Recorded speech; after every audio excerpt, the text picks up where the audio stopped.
तुम्हारा यार आखिरी बैच है मेरा, है तो हंसी खुशी पढ़ाएंगे, मस्ती काटते हैं। जब मैं बिल्कुल बूढ़ा हो जाऊंगा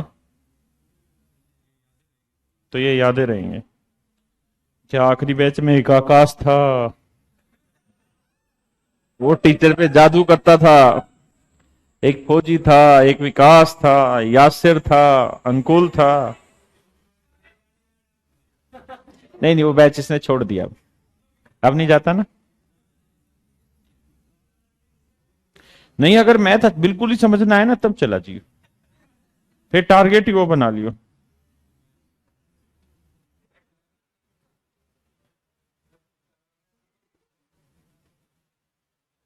मोहब्बत में उनसे मुलाकातें हो गई, ऐसा लगता है। घबराइयो मत विकास जीवन में, ठीक है। तैयारी करता रहे, सिलेक्शन हो गया बहुत अच्छा, नहीं हुआ तो भी कोई दिक्कत नहीं, ठीक है।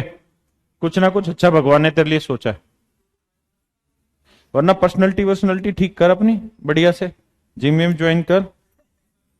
फिर खुद का नहीं हो रहा था, ऐसी को पकड़ जिसका हो गया है। वो भी तो एक अच्छी बात है, उसमें क्या बड़ी बात है। आओ, बड़े सारे धंधे यार जीवन में, बोर मत हुआ करो।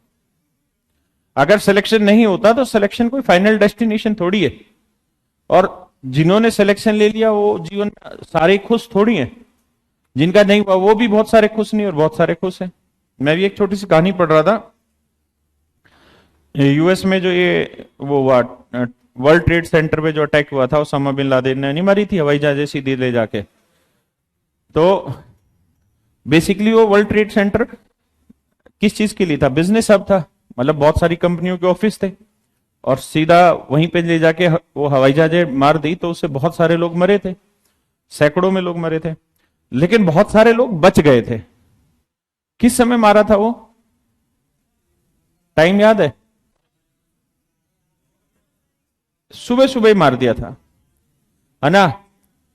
तो जब उसकी 1 साल पूरा हुआ, 2 साल पूरे हुए, और जब वो वर्ल्ड ट्रेड सेंटर दोबारा से तैयार हुआ और दोबारा से वो कंपनियां फिर वहीं पे मतलब वापसी आई उसकी रिपेयर के बाद, मेंटेनेंस के बाद, तो जो जो उस समय उस कंपनी में काम करते थे उन सब लोगों को याद किया गया और ये देखा गया कितने लोग मर गए और उस समय कितने लोग बच गए।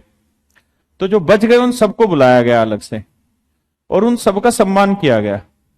तो ऐसे हर एक से पूछा गया कि भाई तू उस दिन ड्यूटी टाइम पे क्यों नहीं आया?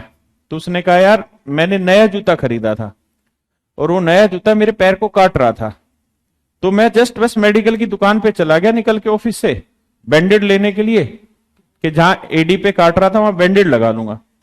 और वह मैं मेडिकल की दुकान पे नीचे गया, इतने में ओसामा बिन ने पाड़ दिया बम। कह रहा मेरी जान सिर्फ इसीलिए बच गई। और से पूछा तेरा क्या हुआ? कह रहा मैं रास्ते में आ रहा था, मेरी गाड़ी खराब हो गई, मैं इसलिए टाइम पे नहीं पहुंच पाया। और से पूछा तू क्यों नहीं हुआ? कि जी मेरी घरवाली से लड़ाई हो गई सुबह सुबह, मैं इसलिए नहीं आ पाया।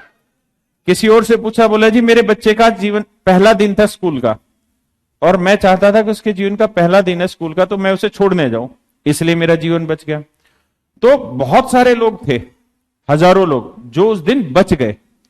किस कारण से? खामे का कारण से। मतलब वो ड्यूटी टाइम पे नहीं पहुंच पाए और कुछ अनसेंसिबल उनके रीजन थे। किसी के बच्चे का स्कूल था, किसी के कोई बीमार था, किसी की गाड़ी खराब हो गई।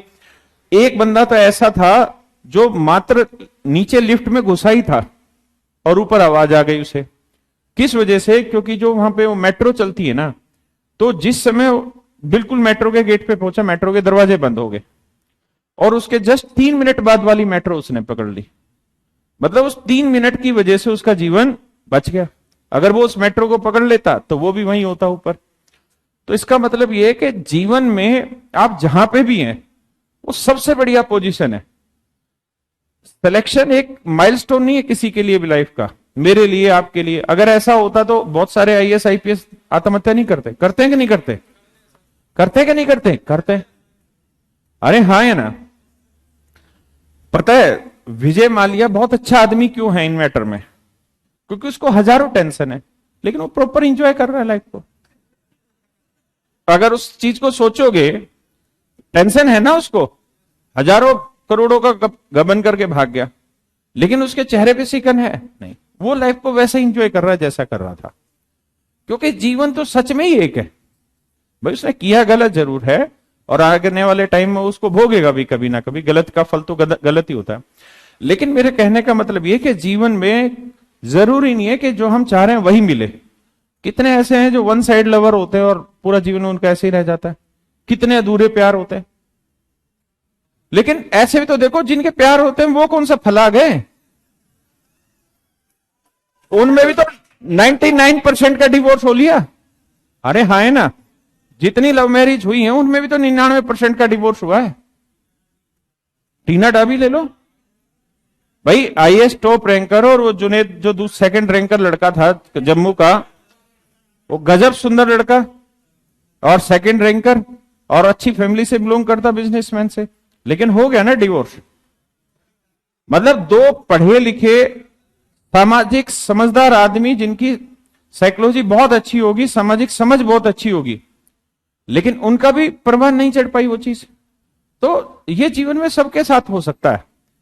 और मतलब बस यही है, हम अपने टारगेट जरूर फिक्स करें, लेकिन उस टारगेट के लिए अपने जीवन को खराब ना करें कि हम ये होगा तो ही ऐसा करेंगे। नहीं, आप बहुत सारी चीजों से सीखते भी। महेंद्र सिंह धोनी की आपने बायोपिक देखी होगी, जीवन के किस पड़ाव पे उसको दोबारा खेलने का मौका मिला।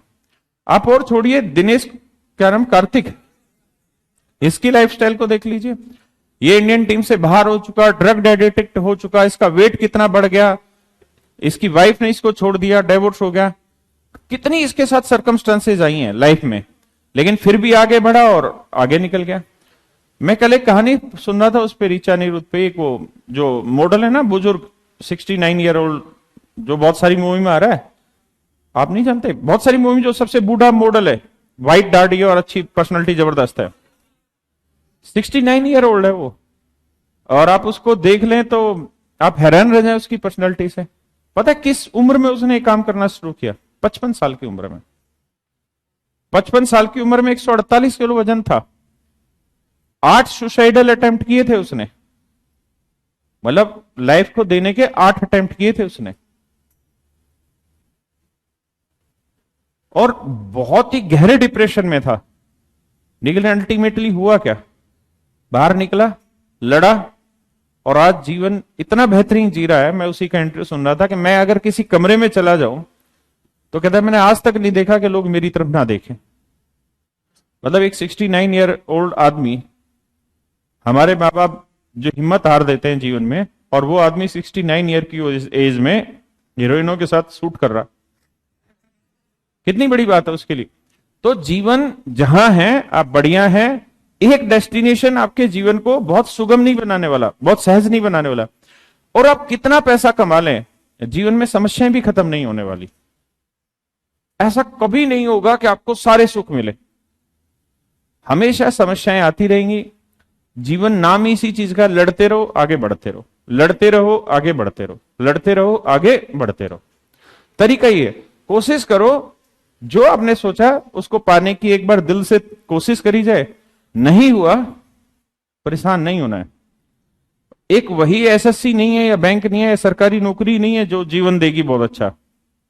हम जैसों ने छोड़ी है और छोड़ने की वजह से अच्छा जीवन मिला, बहुत सारों को लेने की, नौकरी लेने की वजह से अच्छा जीवन मिलता है। ठीक है, तो जहां हो मस्त रहो, डिप्रेस मत होना। समझ गए मेरी बात?